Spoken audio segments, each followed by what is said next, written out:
Welcome boys and girls, Christine here with a discussion about the High Elf Rework situation that came with the Tides of Torment DLC.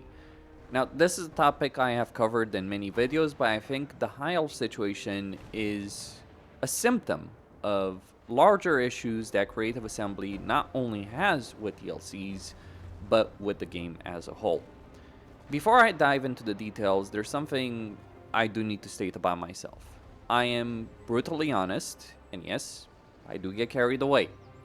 As the nature of someone like myself, I've been through a lot, I've seen a lot, and part of what makes any content creator work is the ability of not just creating content on YouTube, but also understanding daily the constant changing and evolving systems behind YouTube. That is why when we play video games, we tend to look at systemic issues, because we deal with systemic issues on our channels every single day. And the current state of Warhammer 3 is not great. It isn't a disaster, but it has a lot of problems that you can see in certain races. And one of those races is indeed the High Elves. Now, my hope with Tides of Torment was that Creative Assembly would have fixed a lot of the issues that plagued them. They improved certain things, absolutely, they added some new units, but the actual handling of the race, as well as the Teclis and Tyrion reworks, do leave a lot to be desired.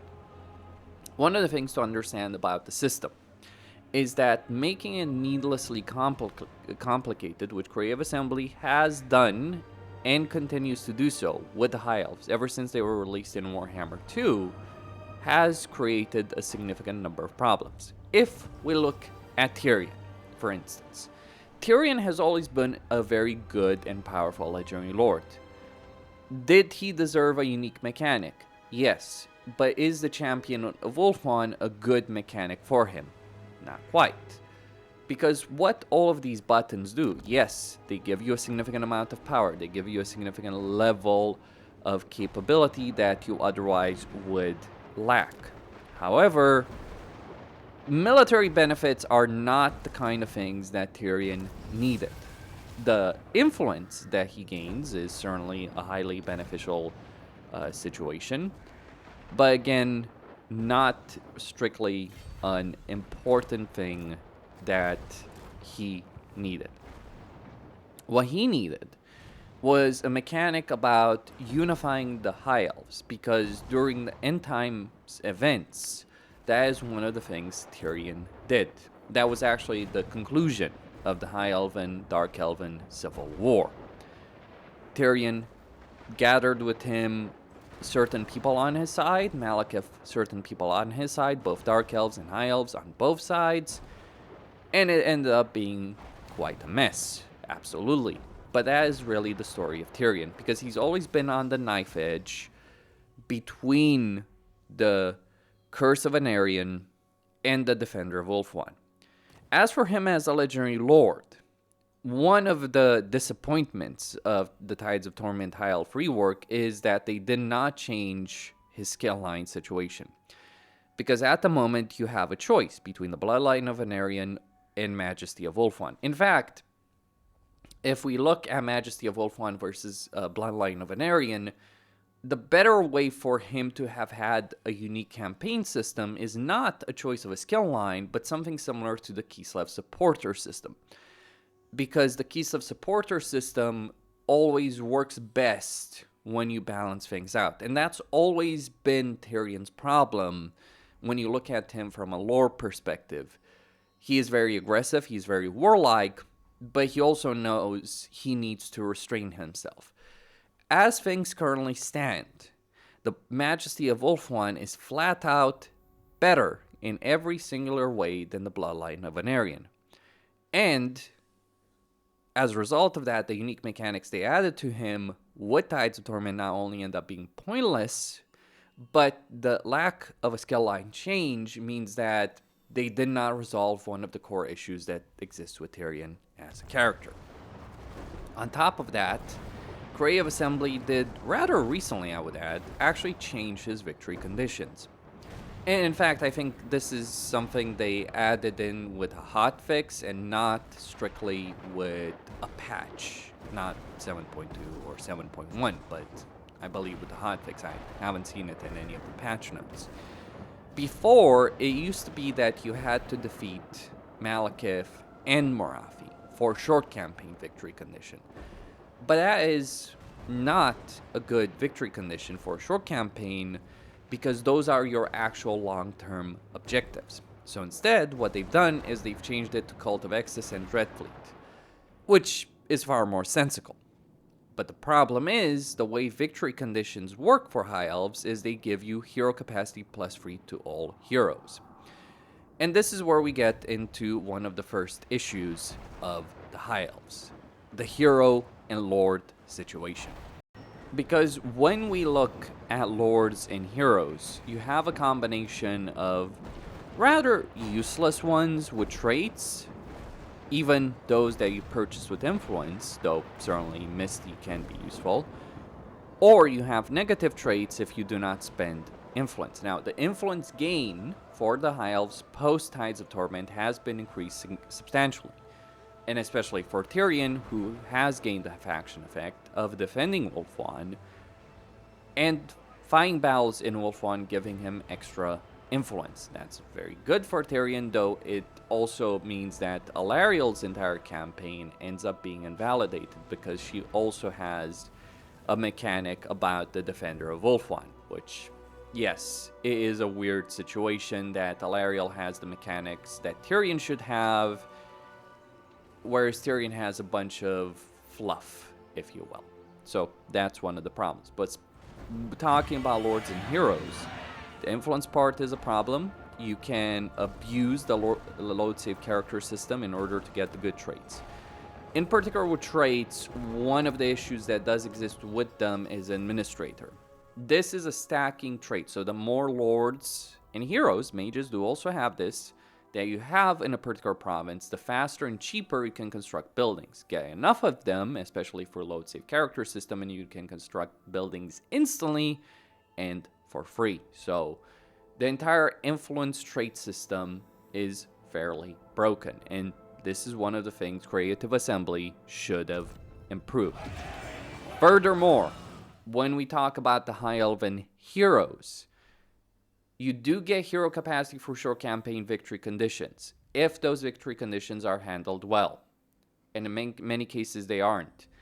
But I would like to stress out that getting +3 hero capacity by just doing a short campaign victory is not ideal in itself, because you go from, say, having one handmaiden, one noble, one mage, maybe one lore master at most, maybe 2 mages, to having 4 of each instantly the moment you complete an objective like that. That is not a good system for a video game. Partly because individual heroes require their own customization, and certainly one of the annoying aspects when we talk about Warhammer 3 is the fact that you can have 20 heroes, and every single time you need to go to each of them individually and select the skills. 90% of the time, if you're training a noble and you're attaching that noble to an army, you're almost always going to pick the same skills, at least with regards to things like weapon, master, hard to hit, etc. The choice between Guardian or Magical Heirloom or anything like that, that is the actual choice. Everything else is pretty fluff, right? That is not a choice of building a hero. That is a situation where you end up having to click buttons to achieve an outcome. There are mods that help with this. There's also Radius, which gives you 2 skill points per level, so you end up actually having more choice, meaningful choices, as opposed to fewer choices. Because you only get 1 skill point per level. So when you suddenly recruit 4 heroes at once, you then have to start the merry-go-round of, let's level all of them up. Also, heroes end up being fairly useless, or less than ideal to use on the campaign map, with the exception of achieving certain objectives. Yes, steal technology can sometimes be useful, but cleanse corruption, not so much. Blocking an army, not so much. Wounding, well, I can kill a character in a battle, and the AI doesn't use its heroes and lords properly anyway. Which is, by the way, one of the reasons assassination missions in the game are not really ideal. Instead of a victory condition of giving free hero capacity when you achieve short campaign, it would be better if the High Elves worked similar to the Empire. And that is not to say that the High Elves would work exactly the same as the Empire. That is an argument I've heard many times from many people, because the High Elves don't work like the Empire. The High Elves have a much better front line than the Empire, but far weaker in terms of cavalry and artillery, but they do have flying units. However, there are certain things that should be a baseline for every singular race in the game, and Creative Assembly needs to decide what that baseline is. Because what they're doing right now is they sprinkle in some things for certain races, they sprinkle in some other things for other races. The Dwarves and Empire especially, is a good baseline. With the Empire, every single hero type is recruited at tier 2 and increases capacity at tier 3. Of course, the Empire also does gain plus 3 hero capacity when you achieve short campaign victory conditions, but that's rather pointless. It is frustrating, but by the time you even achieve short campaign victory conditions, you've pretty much got all the heroes you want, whereas the High Elves have the opposite problem. They don't have a lot of heroes until they have a ton of them to manage. And this can be an issue with handmaids, this can be an issue of balancing between Legendary Lords. So my point is, every hero should be recruitable at tier 2, regardless of Legendary Lord for High Elves. Every hero should increase at capacity at tier 3. And instead of a victory condition that gives you plus 3 hero capacity, we should have something else. I'm not sure exactly what. Maybe an influence gain benefit, maybe a benefit with regards to the favor of the Phoenix King. That is one aspect. Then we also have to talk about the different buildings, because they have a growth building, an economic building, a secondary economic building, a third building over here that buffs portions of the economy, allows you to recruit nobles and unlock some research, a fourth building that gives you influence, trade tariffs, and income from ports. High Elves are a really good race to build up certain things, but here's the problem. The way the game functions results in situations where, as the High Elves, you almost always use the following units and win campaigns with them. By the time you unlock better stuff, your campaign is over. For instance, almost no one uses Silver Helms or Illyrian Reavers because you don't need them.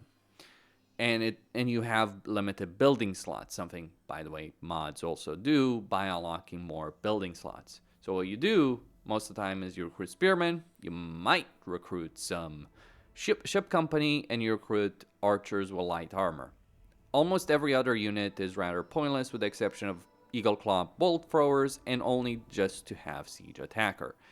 Every other building is done in the service of getting heroes. For instance, like Sisters of Avalorn, Sisters of Avalorn are a strong unit, but by the time you get them, you can have 2 armies of spearmen and archers with light armor for the cost of an army of sisters.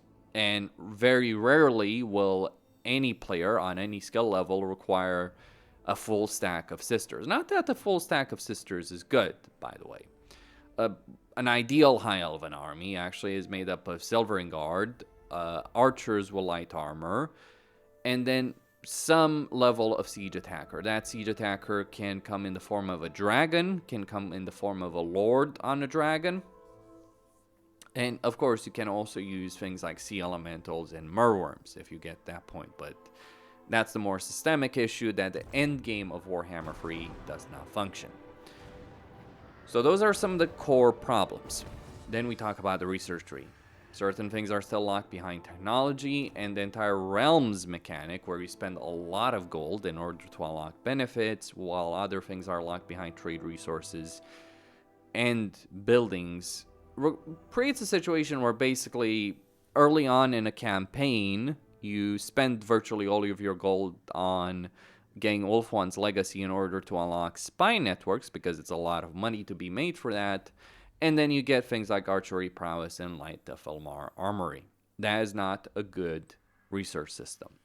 A good research system is something that the Chaos Dwarves have, to an extent. Chaos Dwarves do have their own fair share of issues, to be sure, but their research tree is one of the better ones in the game. Multiple resources, multiple choices, different paths, with actual consequences for those decisions. Like, do you want to focus on industry versus units versus raw materials? Or you can look again at the Keystone supporter system, because what the Keystone supporter system really is an alternate research tree that is substantially better than any other research tree in the game. That's another thing. Then we also have to talk about the climate problem in general. Most High Elf and Legendary Lords have a climate issue. Sea Lord Aislinn is the exception because he has every climate. He doesn't care about that. He has his own issues. I've talked about them. The lack of region trading, which is an imperative aspect in regards to diplomacy in the game.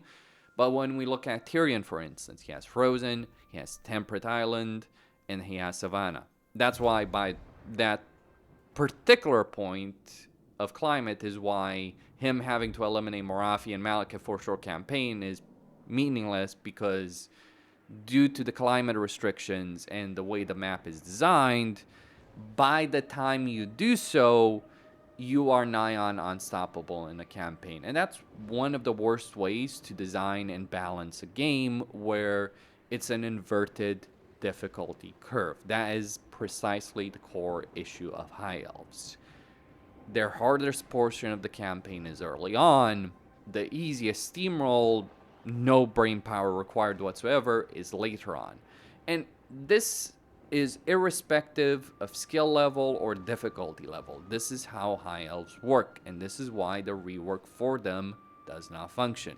This is also why Tides of Torment as the DLC did not perform to expectations. The sole reason Steam player numbers went up with the release of Tides of Torment is due to the fact that Creative Assembly made the game far more available to a far wider range of people that had never purchased Warhammer Free in the first place. Not because of Tides of Torment.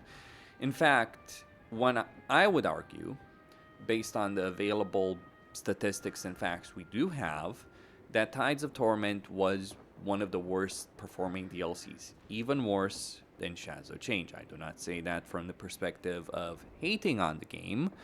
I enjoy the game. I would not be spending thousands of hours doing so. Playing the game, doing content, spending years covering this game on and on. If I did not enjoy the game, I would not do those things. That's also another accusation that is constantly leveled. But climate. Let's consider climate. Climate is one of those factors. And the problem with climate is when you limit climate, you limit campaign options. For Tyrion, the problem is that one of the pivotal choices he should have in his campaign is the Sword of Cain. But you almost never pick up the Sword of Cain as Tyrion. If you want to play a Sword of Cain campaign as High Elves, you play it as Alariel, who nullifies any penalties of the Sword of Cain and gains all the benefits, which basically Alariel is the opposite of Tyrion. Tyrion is one extreme, very powerful early game, but a very powerful early game, lots of dominance early on, but then struggling to expand across the map. Alariel struggles a bit early game because of her Defender of Ulthuan mechanic, but then ends up being nigh on unstoppable due to the combination of the huge amount of handmaidens she has, plus her better climate situation compared to Tyrion. With regards to Patrons of the Realms, it's a rather pointless mechanic. It's pointless from the perspective that the benefits you gain from these various seats and the events that are related to these seats do not add any kind of meaningful gameplay. One can also argue that the same applies to the Conclave system of the Chaos Dwarves, and that is true. The legendary grudge system of the dwarves and the confederation system of the dwarves is substantially better because it gives you a choice of confederating one particular lord, and whoever you confederate completely changes the dynamic of your campaign. That's the reason the dwarves are the single best race in the game at the moment, and not the High Elves. They're not a bad race, the High Elves. They just do not match the actual pacing of the game, whereas Khorne, Dark Elves to an extent, not fully, but Khorne, Dark Elves, Skaven as well do. And Dwarves especially, by far and away, due to dynamic objectives, short-term, medium-term, long-term, and dynamic campaigns. And also, one of the things I would say with climate is that one of the things certain mods have done very well is that when you confederate a legendary lord of a faction, having a guaranteed system of confederation is great since it's broken, but it's a band-aid on the idea that confederation through regular diplomacy does not function. And yes, that is indeed a particular problem that hopefully Creative Assembly would be looking to resolve. And they have in certain ways. That's really the core issue with Creative Assembly. Sometimes they release something like Thrones of Decay, which does amazing things for a race like dwarves. Other times they release Arbold Undefeated, but also Skulltaker at the same time. Skulltaker is a powerful lord, but between Arbold and Skulltaker is Arbold, who ends up being one of the best campaigns in the game, Skulltaker just being fluff. My overall conclusion is High Elves are out of balance and out of sync with regards to how the game is ultimately played, and Creative Assembly should have done better. That is all I had to say. As a final note, on a personal level, over the last couple of weeks, I have been through a huge level of personal tragedy and immense drama. That is the reason I have been inactive over the last couple of weeks on YouTube. And why, when I was active, I was not being necessarily coherent. There was a lot of pain, there was a lot of suffering, a lot of people around me went through it. As a result of that inactivity, my channel has suffered a significant hit. All I will say is this. For anyone that watches my content who appreciates the work I do, there's a PayPal link donation in the description of this video. I'll even pin it in a comment. If you feel like you would wish to offer some help during this time, given really everything that's going on, it would be appreciated. I will not go into the personal details on the subject because it is a complex situation that ended up hurting a lot of people due to the mistakes of others. And I got caught in the middle. And yes, I did suffer immensely as a result of it. Costin here, signing out. I'll see you boys and girls on the next one. Stay tuned.